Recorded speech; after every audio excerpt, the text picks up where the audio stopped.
Bismillahirrahmanirrahim. Assalamualaikum warahmatullahi wabarakatuh.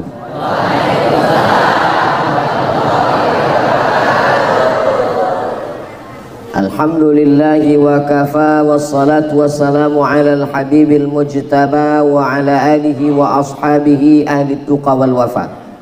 Subhanaka la ilma lana illa ma 'allamtana innaka antal alimul hakim. Rabbi syrah li sadri wa yassir li amri wahlul 'uqdatam min lisani yafqahu qawli.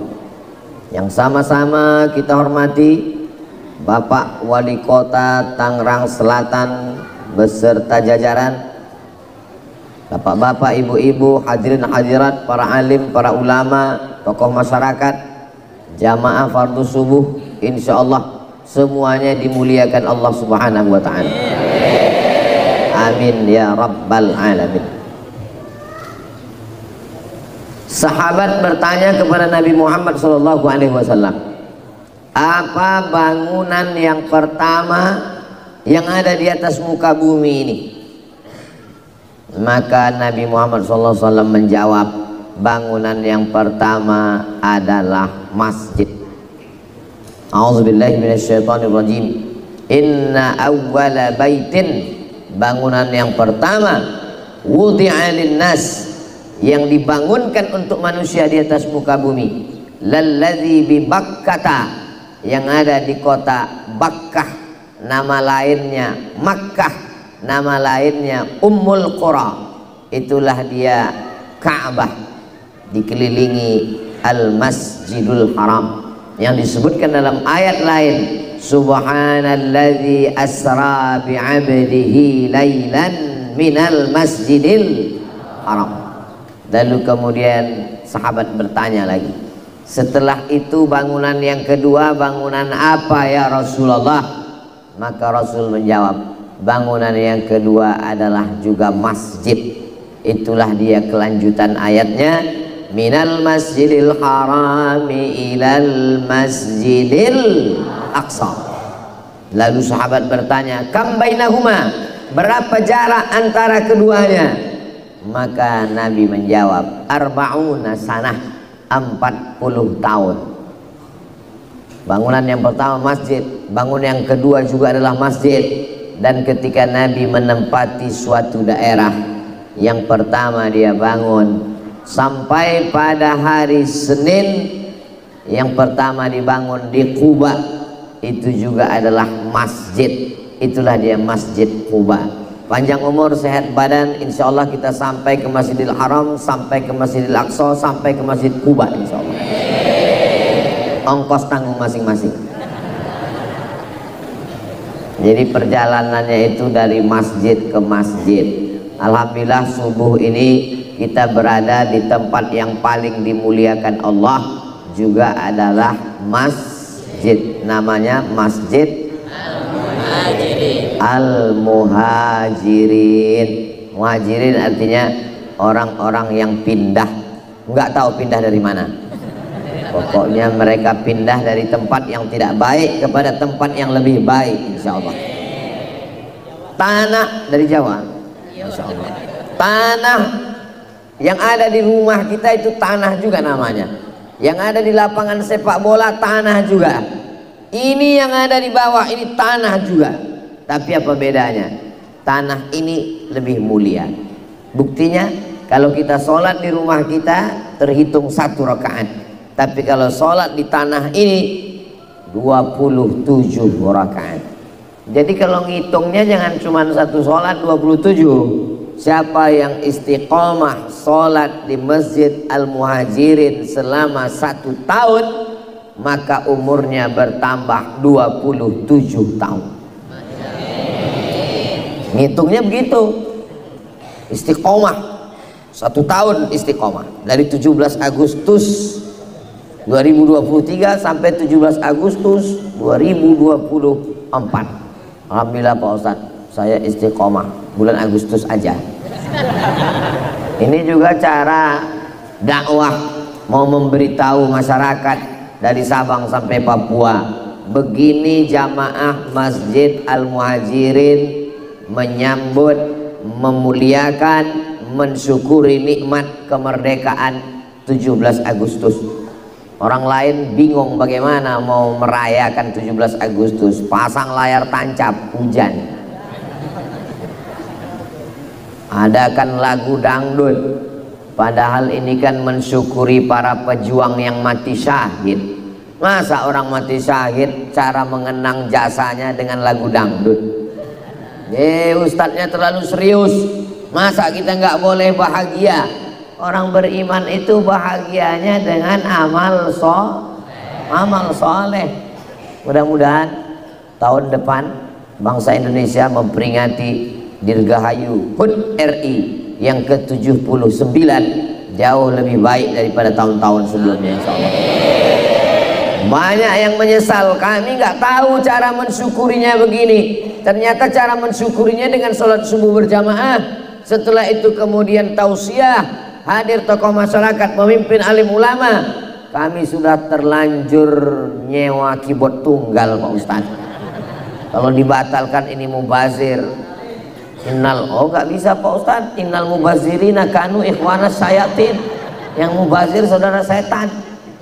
Maka tahun depan dia sudah tahu caranya, cara mensyukurinya berkumpul bersama-sama di masjid, membacakan Al-Fatihah untuk para syuhada yang sudah habis hartanya, darahnya tumpah, nyawanya melayang.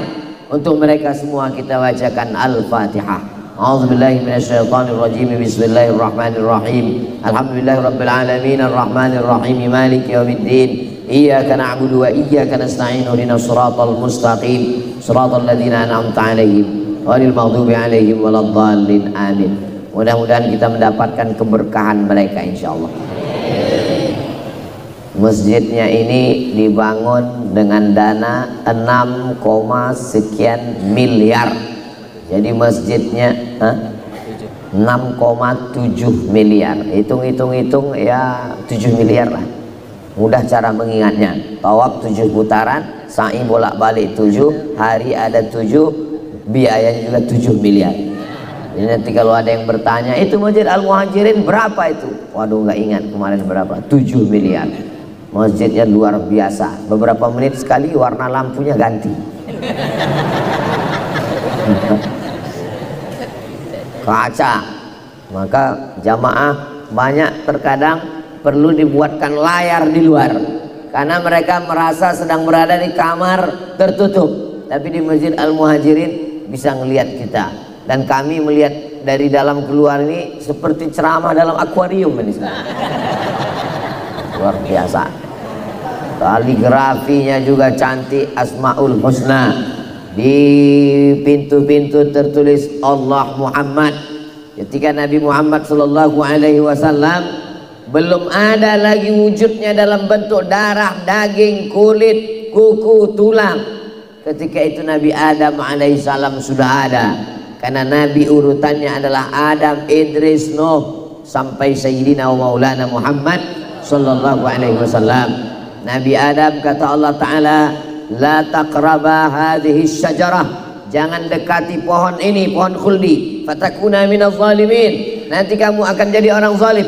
Fa'azallahu syaitan, setan menggodanya, lalu kemudian makan buah khuldi, lalu kemudian beliau merasa bertaubat kepada Allah Subhanahu wa Ta'ala. Doa yang paling tua yang selalu kita baca, Rabbana zalamna anfusana wa illam taghfir lana wa tarhamna lanakunanna minal khasirin. Lalu kemudian apa kata Nabi Adam? Allahumma inni atawassalu ilaika bihaqqi Muhammad sallallahu alaihi wasallam. Ya Allah, dengan menyebut nama Muhammad, ampunkanlah dosaku. Allah Ta'ala bertanya kepada Nabi Adam. Allah bertanya bukan karena Allah tidak tahu, Allah Maha tahu. Allah mau beritahu kepada siapa yang tidak tahu. Nama siapa yang kamu sebut tadi, Adam? Muhammad. Kamu tahu siapa dia? Tidak. Dari mana kamu tahu nama itu? Lamma khalaqtani, ketika kau ciptakan aku dari tanah. Summa nafakhta fi ruhi, lalu kau tiupkan ruh. Ketika ruh itu bertiup, lalu kemudian rafa'tu ra'si, aku angkat kepala. Dan ketika kepalaku aku angkat, saya melihat ada tulisan di tiang arsy. Tulisan itu adalah Allah Muhammad sallallahu alaihi wasallam. Aku tidak tahu siapa dia, tapi aku yakin namanya bersanding dengan namamu, menunjukkan dia pasti amat sangat mulia di sisimu. Maka aku sebut namanya supaya engkau ampunkan dosa-dosaku. Maka ampunkanlah dosaku berkat kemuliaan nama Muhammad sallallahu alaihi wasallam. Mana tahu nanti ada anaknya nanya, "Mama, ini nama siapa ini yang ditulis di samping nama Allah ini?" "Ini nama Muhammad." "Oh, enggak boleh, karena Ustadz kata guru kami di sekolah enggak boleh menuliskan nama Nabi Muhammad di samping nama Allah. Jangan tulis nama Nabi Muhammad di samping nama Allah, itu seakan-akan menyamakan Allah dengan Nabi Muhammad." Nanti anaknya komplain, orang tuanya nggak bisa jawab. Itu udah dijelaskan Ustadz Somad kemarin subuh. Apa penjelasannya? Pokoknya udah jelas. Jangan tanya-tanya lagi. Banyak tanya Bani Israel masuk neraka. Hadisnya di mana Pak Ustadz? Dituliskan secara lengkap oleh Sayyid Muhammad Alawi bin Abbas Al-Hasani Al-Maliki dalam kitab Mafahim Yajib an Tusahhah. Karena saking banyaknya orang yang komplain dengan adanya tulisan Allah Muhammad disejajarkan, maka masjid ini mengamalkan hadis Rasulullah sallallahu alaihi wasallam. Setiap melihat tulisan ini, Allahumma salli ala Sayyidina Muhammad wa ala ali Sayyidina Muhammad. Tulisannya mana Pak Ustadz? Saya ngelihat, bapak-bapak mesti ngelihat ke belakang semua, karena tulisannya di pintu-pintu semua. Ketika mau masuk, Allahumma salli ala Sayyidina Muhammad wa ala ali Sayyidina Muhammad. Ketika mau pulang, Allahumma salli ala Sayyidina Muhammad wa ala ali Sayyidina Muhammad. Cinta ditanamkan kepada anak-anak kita supaya dia menjaga warisan Nabi Muhammad sallallahu alaihi wasallam. Warisan itu bernama masjid. Nabi tidak meninggalkan istana yang terbuat dari emas. Nabi tidak meninggalkan kursi yang terbuat dari perak. Yang ditinggalkannya adalah masjid. Maka kalau cinta kepada Nabi, makmurkanlah masjid. Ini Masjid Al-Muhajirin, jamaahnya tidak perlu saya kasih motivasi lagi sholat berjamaah. Ini udah penuh, nggak ada tempat, sampai tangga-tangga pun penuh semua. Gimana ibu ini sholat subuh di tangga tadi? Mudah-mudahan beginilah hendaknya sampai hari kiamat insya Allah. Masjid tidak mungkin makin kosong. Makin lama masjid makin ramai. Kenapa? Maka jumlah anak manusia di dunia ini makin sunyi atau makin ramai? Makin ramai.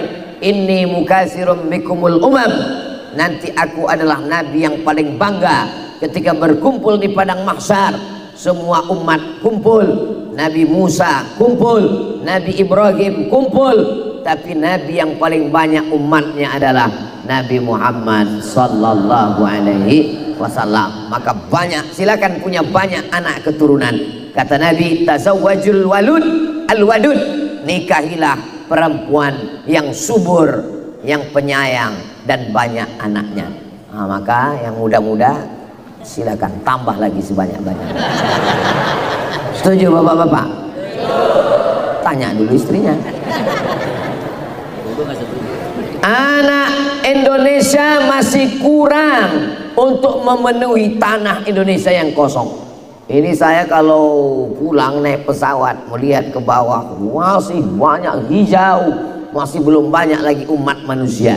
Dulu katanya bangsa Indonesia ini rakyatnya sudah banyak, betul. Kita pun juga ngangguk kepala. Oh iya, orang Indonesia sudah terlalu banyak. Ternyata sekarang India 1 miliar, Tiongkok 1,4 miliar.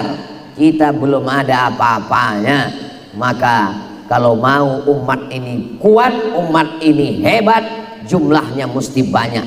Sekarang malah ada ketakutan, tanah kita luas, jumlah orangnya kurang, dikhawatirkan orang-orang dari atas akan turun ke bawah. Tapi insya Allah kalau ditanamkan sholat berjamaah, ngaji di masjid, imannya kuat, maka kita tidak perlu takut. Ala inna awliya Allah, orang-orang yang menyerahkan dirinya kepada Allah, wali-wali Allah, la khaufun alaihim walahum yahzanun.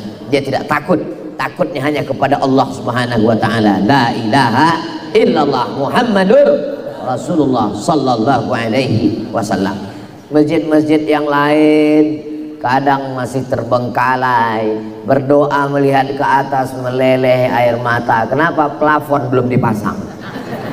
Tapi ketika kita sholat di Masjid Al-Muhajirin, memandang ke atas langsung terlihat awan lengkap dengan langit yang membiru. Itu mengapa sholat gak boleh ngelihat ke atas masjid tempat sujud, karena kalau ngelihat ke atas, wow, amazing, biasa ini masjidnya, kaligrafinya cantik dan indah, keramiknya, karpetnya, masya Allah. Terkadang saya kalau sholat di masjid dibisik sama panitia, mohon Pak Ustadz penggalangan dana, masjid masih ngutang. Masjid kita 6,7 miliar, nggak tahu saya udah lunas atau belum. Sudah selesai semua. Tapi bukan berarti kita berhenti berinfak, berwakaf, bersedekah. Masjid ini harus terus dimakmurkan. Tinggal lagi mengisinya dengan sholat berjamaah. Apalagi masyarakatnya padat keliling kanan kiri, maka sholat berjamaah. Ajak anak-anaknya sholat berjamaah. Anak-anak tidak bisa hanya sekedar disuruh pergi ke masjid, pergi ke masjid. Anaknya nanya, papa nggak ke masjid? Papa udah dewasa. Nggak bisa begitu. Loh, kalau kami ke masjid yang perempuan ini bagaimana Pak Ustadz? Katanya perempuan bagusnya sholat di rumah, katanya perempuan bagusnya sholat di kamar, katanya perempuan bagus di sholat tempat yang sempit, yang nggak ada orang. Perempuan lebih bagus sholat di pekarangan, lebih bagus lagi di dalam rumah, lebih bagus lagi di dalam kamar. Itu hadisnya ketika terjadi fitnah di Palestina. Itu perempuan tidak boleh sholat di masjid, takut ditangkap tentara Israel. Tapi di Masjid Al-Muhajirin ada Israel di luar. Mana ada? Ini negeri yang aman. Kita doakan Indonesia baldatun thayyibatun wa rabbun ghafur, aman sampai hari kiamat. Jangan khawatir. Lalu yang perempuan sholatnya di mana? Nanti khawatir campur aduk dengan laki-laki. Masjid Al-Muhajirin yang bawah laki-laki semua. Perempuan di mana? Dimuliakan di atas. Masya Allah, tabarakallah. Maka dari tadi saya nggak berani ngelihat ke atas. Ibu-ibu semua di atas. Bapak Ibu yang dimuliakan Allah Subhanahu wa taala, anaknya bawa perempuan ke masjid, tentu dengan menjaga adab-adab. Jadi saya dikirim WhatsApp sama kakak kelas saya, Ustadz juga. Kata dia, pantesan Mat, perempuan itu dilarang ke masjid. Kenapa? Saya bilang, tadi saya ke masjid, terus masjid itu pakai tirai, hampir saya pingsan. Kenapa? Waktu saya masuk orang belum ada, saya sendiri. Tiba-tiba saya dengar suara dari balik tirai, gara-gara perempuan cekikikan di masjid, gara-gara perempuan memakai parfum yang terlalu berlebih-lebihan sampai imam kehilangan ayat, tercium baunya ke depan. Maka menimbulkan fitnah. Ke masjid rambut terurai, pakai celana sempit, banyak yang masuk paren melihat itu.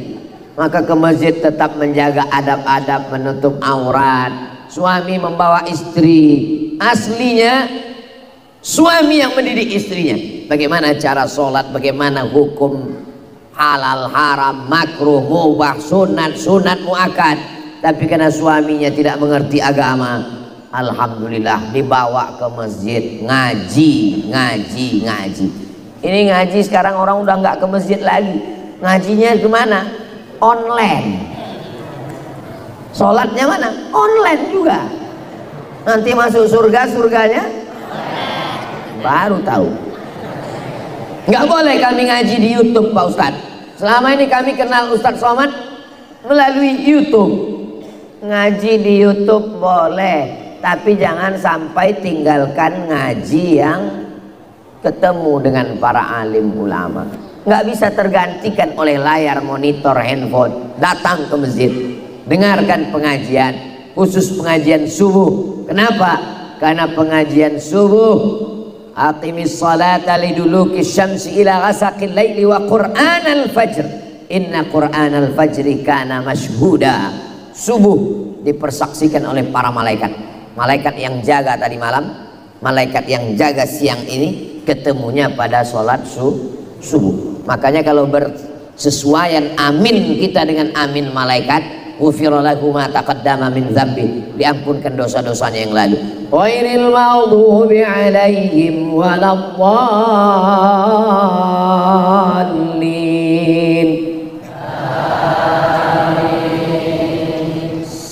Ini banyak sekarang orang nggak mau bilang amin, dia diam aja.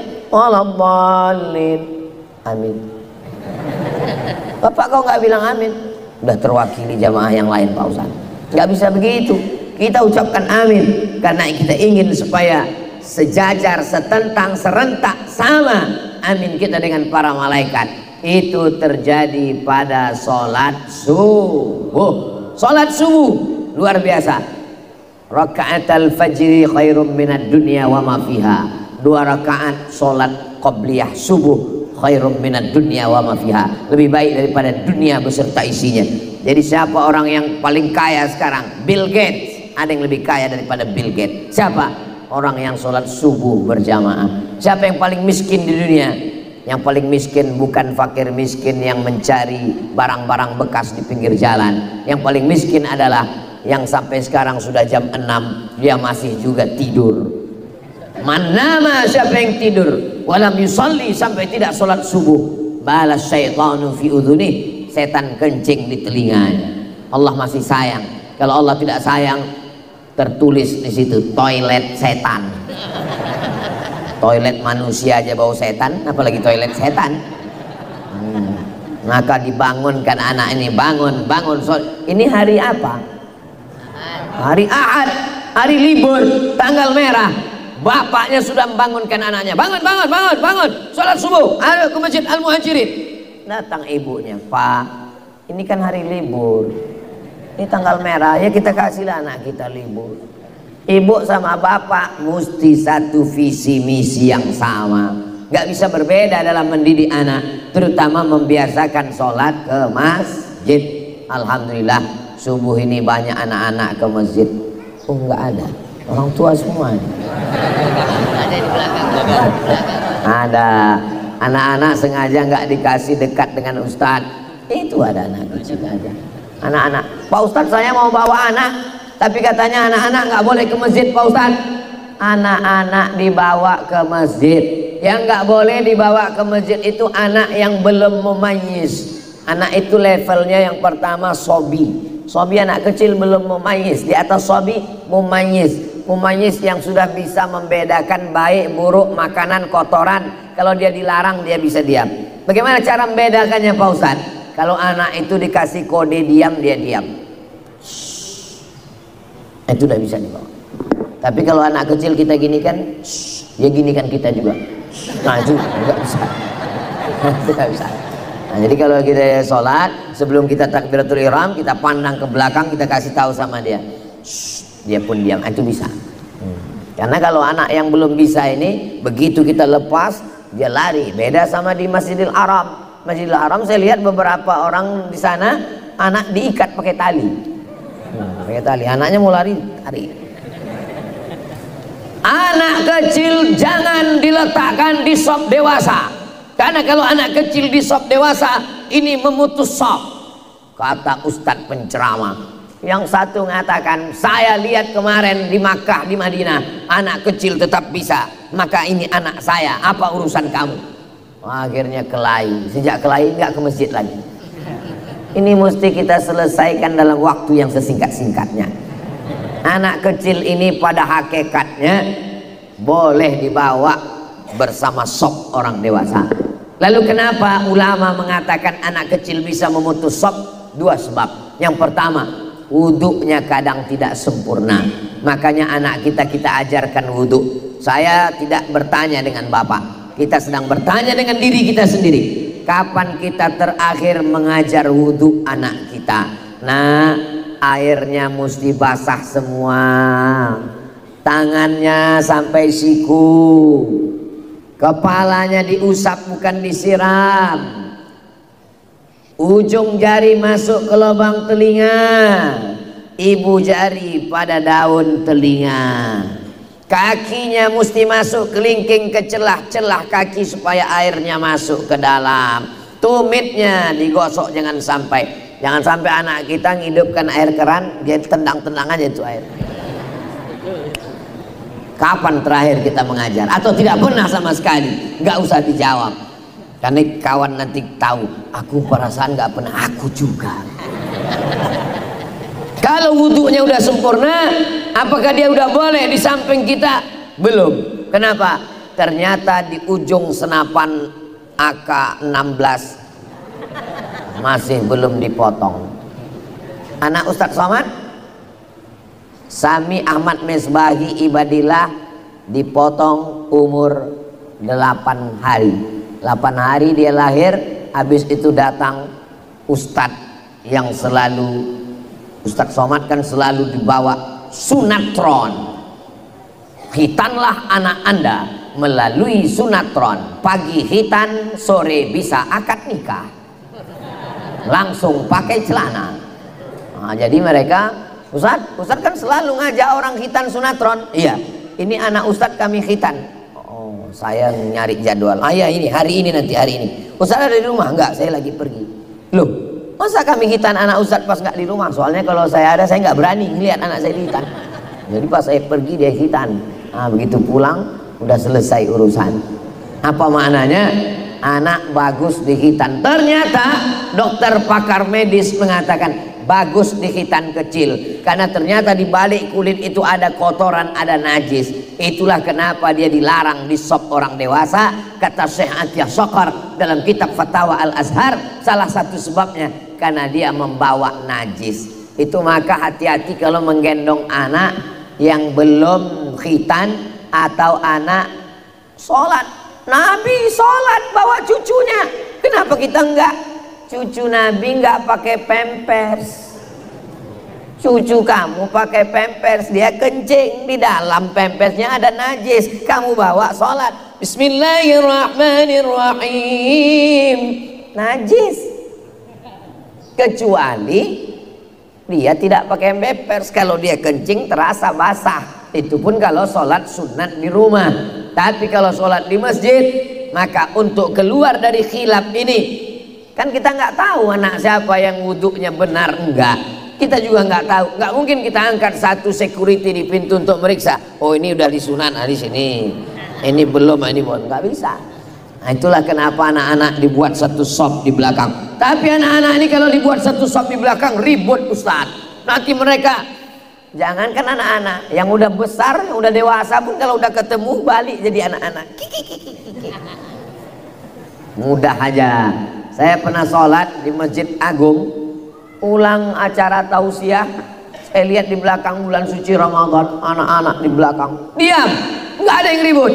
Ini kenapa anak-anak ini nggak ada yang lari, nggak ada yang menjerit, tenang semua. Ternyata ada satu orang bawa rotan di belakang.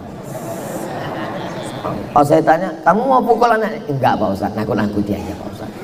Enggak bisa Pak Ustadz, bapaknya galak. Ini kita jaga kebersamaan ini, karena kalau tidak kita jaga, anaknya ribut, anaknya lari, bapaknya kebetulan kena kumat darah tinggi, nggak sabar mau salam, nggak ada pakai salam kiri, salam kanan, Assalamualaikum warahmatullahi wabarakatuh, anak setan. Nah, akhirnya tersinggung kelahi, rusak, masjid kosong, orang nggak datang lagi. Kebersamaan ini kita jaga pada perkara yang remeh temeh sepele, tapi anak jangan sampai dilarang ke masjid. Saya dikirimi video, ada gambar orang habis selesai sholat salam, dia tendang anak di belakang itu sampai mental ke belakang. Bapak Ibu sudah dapat videonya? Nanti saya kirim. Kalau anak-anak kecil sudah tidak sholat lagi di masjid, apa yang terjadi dengan masjid kita 20-30 tahun akan datang? Apakah Masjid Al-Muhajirin ini tahun 2053 masih ada orangnya? Saya yakin, percaya masih ada. Tahun 2023 saya datang kemari, 2053 yang mengundang saya nanti. Nah, itulah anak-anak kecil yang ada di belakang itu dekat Bapak. Mereka yang akan nelpon, Assalamualaikum. Waalaikumsalam. Ini Ustadz Abdul Somad yang dulu datang ke Masjid Al-Muhajirin tahun 2023 Agustus. Betul. Kami mau buat lagi sebagaimana ayah kami dulu membuat, mensyukuri nikmat Agustus. kami juga ingin Ustadz datang lagi. Ini betul kan Ustadz Somad? Betul. Masih hidup? Masih. Waktu itu saya tausiah masih. Waktu itu saya dengan anak-anak bapak. Bapak-bapak ini udah meninggal semua udah. Saya masih ada. Waktu itu saya bilang untuk mereka yang sudah berjuang sehingga berdirinya masjid ini, untuk mereka semua kami, bapak jangan khawatir, kami bacakan Al-Fatihah nanti. Kita jangan hanya berpikir masa lalu. Dulu nggak ada masjid di sini. Dulu ini hanya tanah kosong. Tapi kita juga berpikir tahun 2053 siapa yang akan melaksanakan sholat berjamaah, tablik akbar, pengajian, syukuran 17 Agustus 2053, yaitu anak-anak kita itu.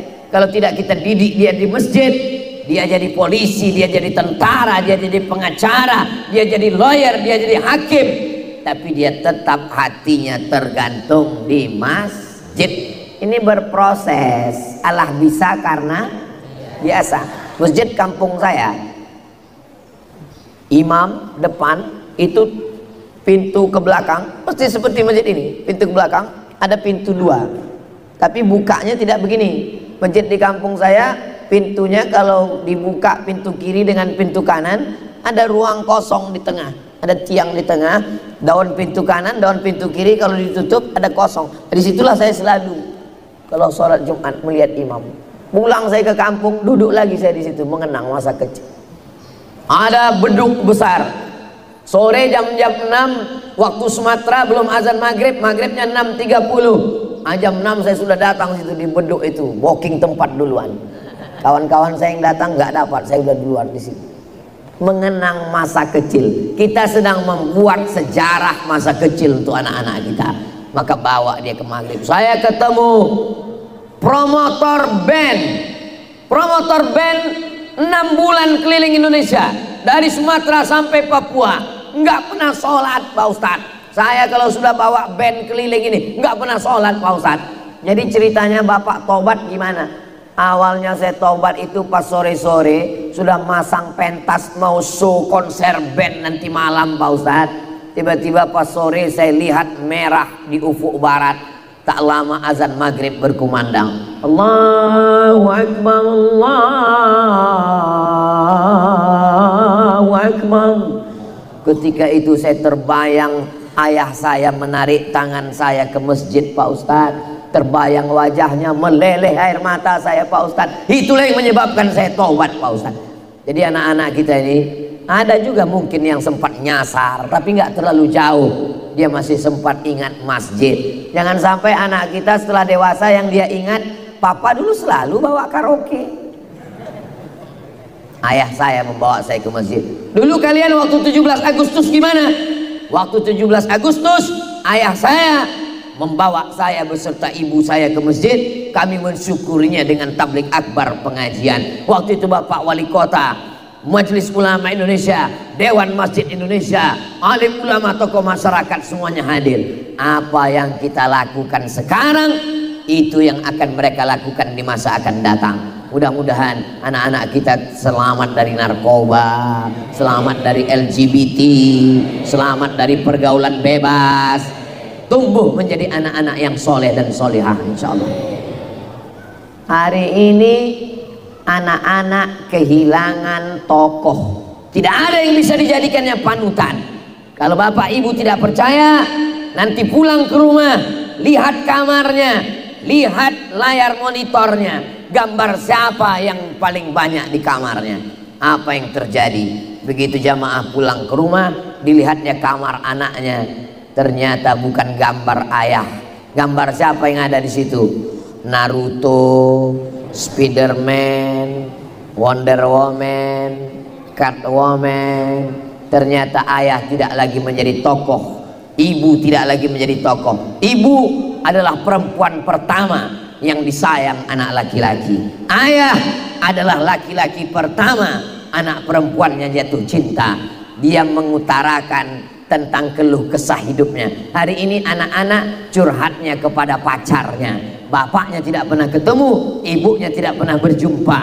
Mereka menjadi generasi yang kebingungan. maka kita kembali lagi ke masjid, kembali lagi seperti Nabi Muhammad mendidik anak-anak. Lahirlah Abu Hurairah, Abdurrahman bin Auf, Amr bin As. Ini semua adalah generasi yang dibangun di masjid. Pengajian subuhnya sudah, ada pengajian malam dari maghrib ke isya, gak usah panjang-panjang, 45 menit. Ngaji sama Ustadz Somad 60 menit. Ngaji di Masjid Al-Muhajirin maghrib ke isya. Ini dibuat acara pengajian jam 9 malam. Ustadznya sudah datang, diumumkan kepada jamaah sekalian, harap datang ke masjid karena Ustadz udah nunggu 30 menit. Saya kalau buat pengajian maghrib ke isya. Kenapa? Karena dengan maghrib ke isya jamaah otomatis sholat 2 kali. Maghribnya berjamaah, isyanya berjamaah. Waktu nggak banyak terbuang.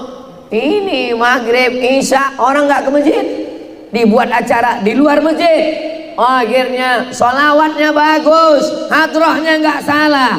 Pengajian dimulai jam 12 malam, selesai jam 3 malam, pulang tidur subuh kosong.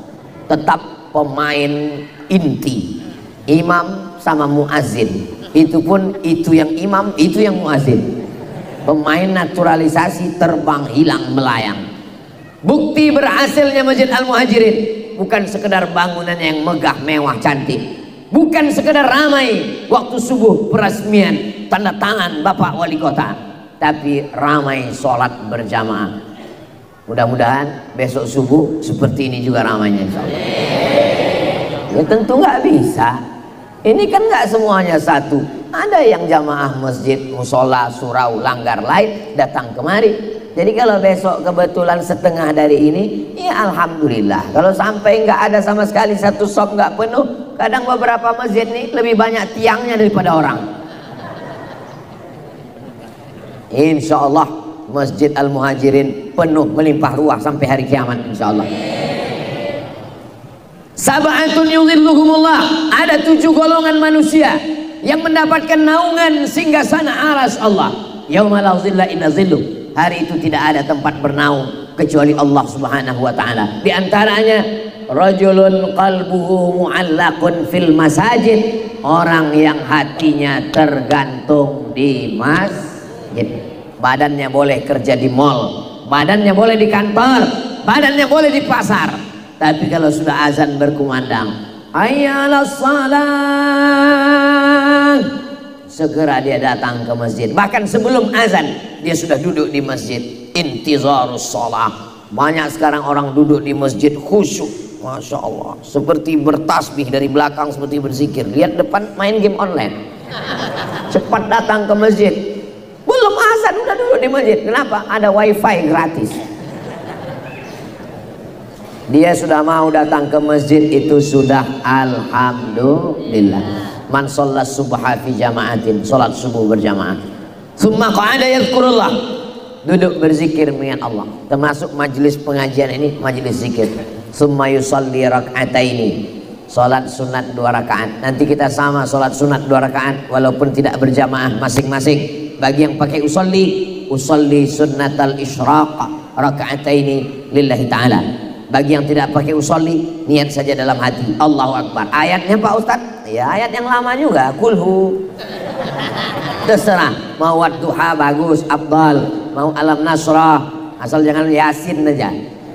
Yasin pun nggak apa-apa juga membaca ayat paling panjang. Iqra' ma tayassara minal Qur'an, bacalah apa yang mudah bagimu dari Al-Quran. Nah, ini sudah jam 6.15, sudah bisa boleh sholat sunat isyraq. Bagus sekali jam, nah, langsung nampak. Subuh jam 6.17, suruk jam 6.17.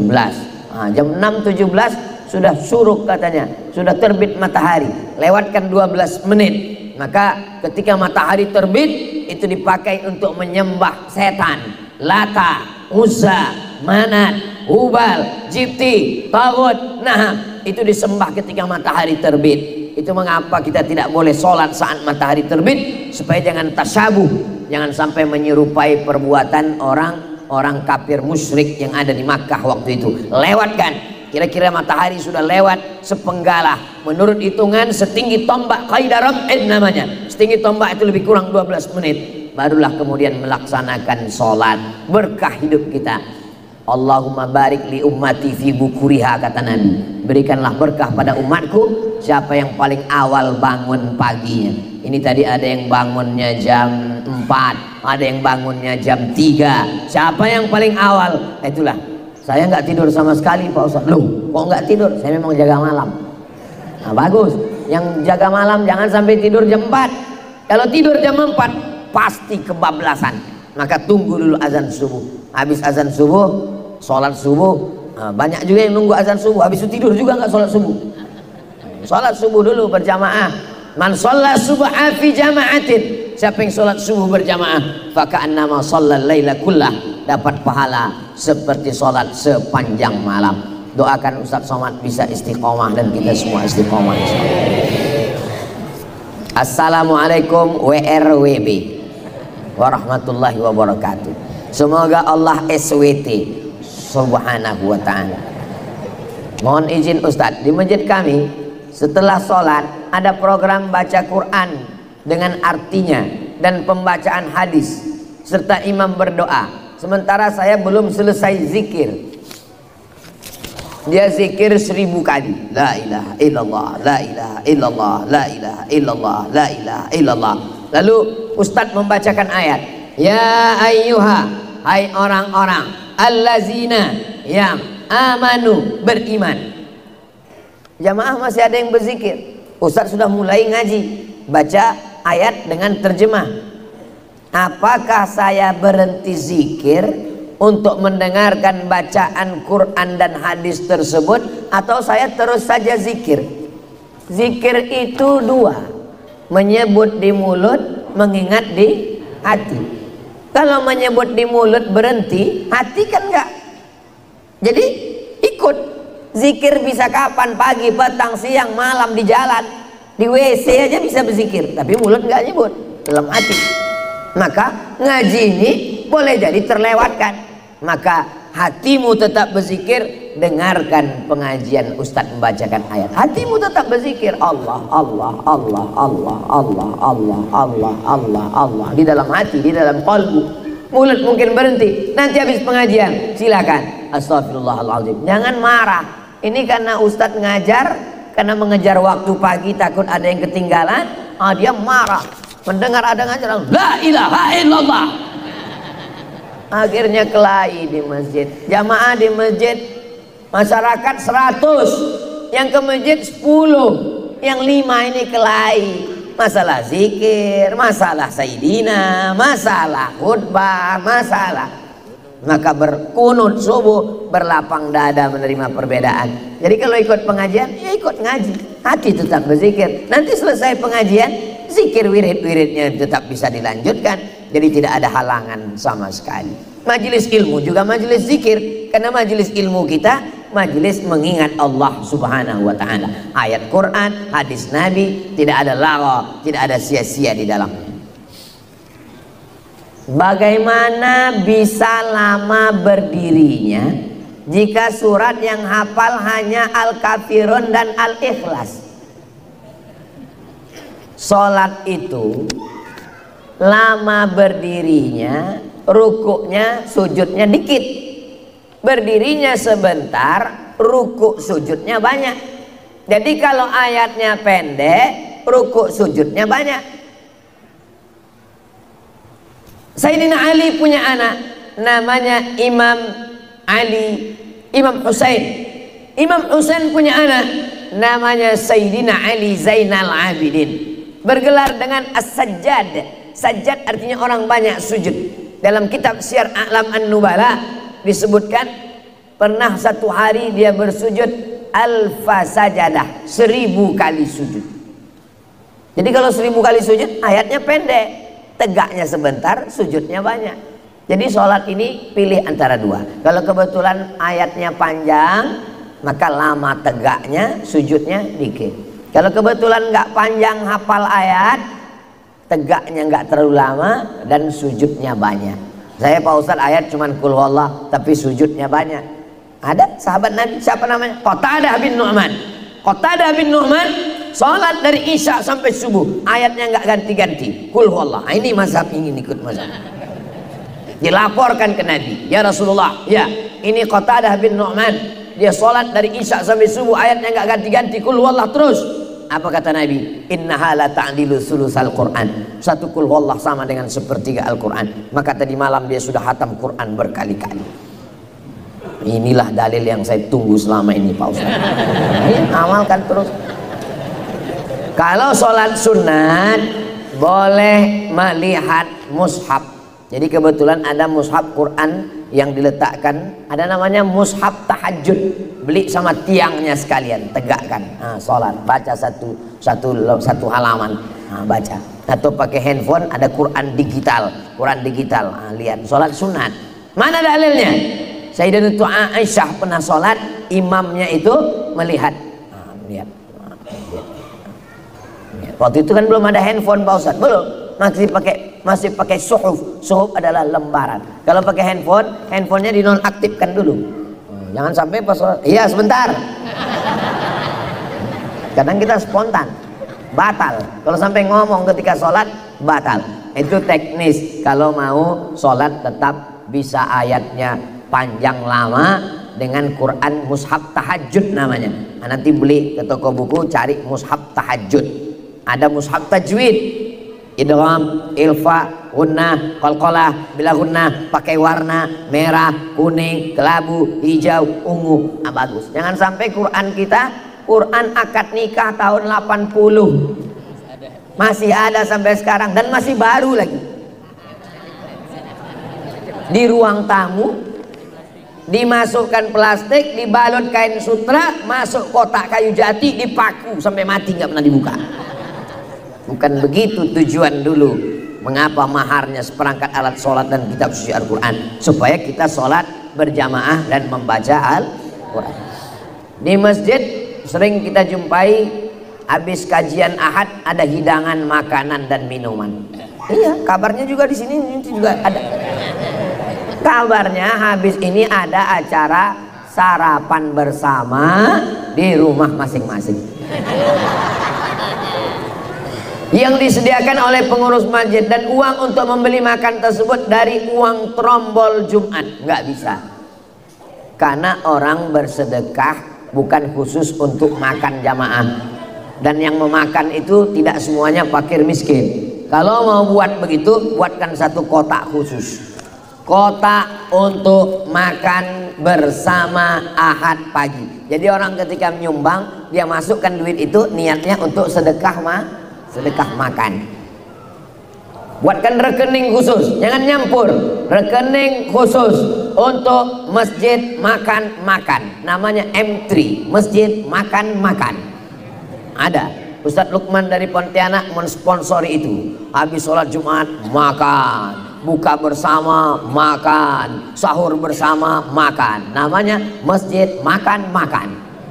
Bagus. Tapi jangan diambil uang orang yang bersedekah umum, tapi dibuatkan kotak khusus atau rekening khusus. Apalagi kalau sampai makan harta anak yatim. Innama ya'kuluna fi butunihim nara. Mereka memakan api di perut mereka. Nah, ini administrasi keuangan masjid mesti betul-betul selektif, jangan sampai salah. Niat baik tapi perbuatannya tidak baik. Tapi bukan berarti saya mengharamkan sama sekali. Siapa saya berani mengharamkan? Saya hanya mengarahkan supaya jangan sampai kita salah dalam beramal. Apakah makanan minuman tersebut jika dimakan oleh jamaah halal dan berdosakah pengurusnya, Pak Ustadz? Pengurus tidak memiliki apa-apa. Masjid wa annal masajida lillah. Pengurus adalah orang yang dititipkan amanah untuk mengurus Baitullah berdasarkan amanah yang diberikan umat Nabi Muhammad sallallahu alaihi wasallam. Kebetulan diamanahkan jadi ketua masjid, ya. Ini Ustadz nyindir ketua masjid atau gimana? Enggak, saya ketua masjid. Ini biar kurus begini ketua masjid. Ketua masjid. Maka saya bertanggung jawab penuh. Akhirnya suatu hari datang pengurus, wajahnya berkabung. Saya bilang, ada jamaah yang meninggal? Enggak, Pak Ustadz. Ada kecelakaan? Enggak, Pak Ustadz. Terus apa masalahnya? duit dilarikan sekretaris Pak Ustadz. Berapa? 40 juta Pak Ustadz. Ini duit umat, bukan duit pengurus. Berarti kita bertanggung jawab. Harus kita ganti semua. Kalau gitu kami ngundurkan diri semua Pak Ustadz. Gawat, bahaya. Terpaksa saya ganti pakai duit saya sendiri. Kalau tidak saya dituntut Allah di padang mahsyar. Kalau gitu kasih tahu sama dia, kau mau dilaporkan Ustadz ke polisi, balikkan uang itu. Nggak ada Pak Ustadz, dia pun udah fakir miskin juga sekarang Pak Ustadz. Jadi menjadi pengurus masjid adalah tanggung jawab. Kalau kita bisa mengelola masjid dengan baik sehingga orang ramai, pahalanya 2 kali lipat. Tapi kalau sampai orang nggak ke masjid gara-gara kita, apalagi sampai duit masjid habis, kita diminta tuntut tanggung jawab di hadapan Allah. Tapi jangan gara-gara ini pengurus mundurkan diri semua. Menjadi pengurus masjid mesti tebal-tebal telinga, mesti tahan-tahan hati, mesti tahan-tahan perasaan, mesti tahan-tahan emosi. Kenapa? Karena pengurus masjid ini seperti kue bingka Ambon, di atasnya api, di bawahnya api. Banyak sekali. Ustaz kok tahu? Saya pengurus masjid. Saya mengurus beberapa ponakan saya yang yatim. Lalu ketika ada santunan anak yatim, uangnya dipakai untuk belanja kebutuhan pangan sekeluarga. Apakah anggota keluarga yang lainnya termasuk ke dalam memakan harta anak yatim? Faman kana ghaniyan falyasta'fif wa man kana ghaniyan falyasta'fif. Kalau kamu mengurus harta anak yatim, kamu kaya, falyasta'fif, jangan makan harta anak yatim. Berapa makan harta anak yatim ini 1 bulan? Anak yatim sebulan 1,5 juta, jangan kamu ambil lebih. Wa man kana faqiran, tapi kalau kamu sendiri fakir, falyakul, maka kamu boleh memakannya. Standarnya bil ma'ruf, standar urf. Standar urf itu standar kira-kira kalau ngurus 1 orang berapa selayaknya. Kira-kira standar kalau menjadi pengurus berapa selayaknya. Oh, kalau menurut standar di Indonesia dia boleh ngambil 500, lebih diambilnya maka dia sudah curang. Wa may yaghlul ya'ti bima ghalla yaumal qiyamah. Siapa yang curang, dia akan membawa kecurangannya pada hari kiamat. Nah, jadi yang mengurus anak yatim ini hati-hati, jangan sampai perbuatan baik malah berubah menjadi azab di hadapan Allah. Tapi standarnya yang paling bagus, wa man kana ghaniyan falyasta'fif. Siapa yang mampu jangan ambil sama sekali. Wa man kana faqiran, tapi kalau dia fakir, dia susah, falyakul, silakanlah dia ambil bil ma'ruf, menurut standar kepantasan di daerah masing-masing. Tidak sama antara Tangerang Selatan dengan Papua. Makan di Papua, di Timika, di Jayawijaya nggak sama dengan makan di Jakarta. Maka standarnya itu ada namanya urf. Urf itu menurut standar umum. Pengambilan hukum dalam Islam 10. Quran, hadis, ijma', qiyas, syar'u man qablana, saddu zara'i, qaulu sahabi, istihsan, istishab. Urf. Urf adalah tradisi. Begitu juga dengan uang belanja. Wa ashiruhunna bil ma'ruf. Pergaulilah kamu dengan suami istri dengan baik. Bagaimana dengan baik? Menurut urf. Kalau menurut urf memberikan pakaian, memberikan emas, memberikan yang baik, maka itu baik. Al-umuru bimaqasidiha, suatu perkara itu dengan maksud dan tujuan-tujuannya. Al-adatu muhakkamatun, adat tradisi bisa dijadikan sebagai hukum selama tidak bertentangan dengan Quran dan sunnah Nabi Muhammad sallallahu alaihi wasallam. Di akhir majelis, mari kita sama berdoa, mudah-mudahan apa yang kita lakukan ini hanya mencari ridha Allah Subhanahu wa taala. Mudah-mudahan semua jamaah diberikan istiqomah iman dan Islam, keluarganya sakinah mawaddah warahmah, anak-anaknya soleh dan solihah, dan akhirnya kita semua mendapatkan husnul khatimah. Ala hadhihi niyyah wa kulli niyatin salihah. Al-Fatihah. A'udzubillahi minasyaitonir rajim. Bismillahirrahmanirrahim. Alhamdulillahi rabbil alamin. Ar-Rahmanir Rahim. Maliki yaumiddin. Iyyaka na'budu wa iyyaka nasta'in. Ihdinas siratal mustaqim. Siratal ladzina an'amta 'alaihim ghairil maghdubi 'alaihim waladdallin. Amin. La tada' lana dzamban illa ghafartah. Ampunkan dosa-dosa kami ya Allah. wala maridan illa syafaitah. Saudara kami yang sakit, angkat penyakitnya, sehatkan ya Allah. Wala mayyitan illa rahimtah. Yang meninggal dunia, lapangkan kuburnya, jadikan jadi taman-taman surgamu ya Allah. Allahumma rabbana ighfir lana dzunubana, ampunkan dosa kami, wali abaina, ayah kami, wali ummahatina, ibu kami, wali azwajina, pasangan hidup kami, wali dzurriyyatina, anak cucu keturunan kami, wali zu'amaina sholihin, pemimpin-pemimpin kami yang soleh, yang baik-baik, wali man hadarana, semua yang hadir di majlis kajian subuh Masjid Al-Muhajirin ini ya Allah. Allahumma ja'alna min mu'ammiri masajidik, jadikan kami orang yang memakmurkan masjidmu dengan sholat berjamaah dan pengajian-pengajian ya Allah. Ya muqallibal qulub, engkau yang membolak-balikkan hati, sabbit qulubana, kokohkan hati kami ala dinik, dalam agamamu, wa ala ta'atik, dalam ketaatan kepadamu ya Allah. Allahumma rzuqnal istiqamata ala syariatil gharra wa tariqatil bayda, berikan kami istiqamah di jalan yang lurus dalam agamamu yang benar ya Allah. Allahumma khtim lana bi husnil khatimah, jadikanlah kalimat yang terakhir keluar dari mulut kami saat kami mati, la ilaha illallah Muhammadur Rasulullah sallallahu alaihi wasallam. Rabbana atina fid dunya hasanah wa fil akhirati hasanah wa qina adzabannar. Wa sallallahu ala sayyidina Muhammad wa ala alihi wa sahbihi wasallam, walhamdulillahi rabbil alamin. Terima kasih segala perhatian, mohon maaf segala kesilapan dan kekhilafan. Wassalamualaikum warahmatullahi wabarakatuh. Waalaikumsalam.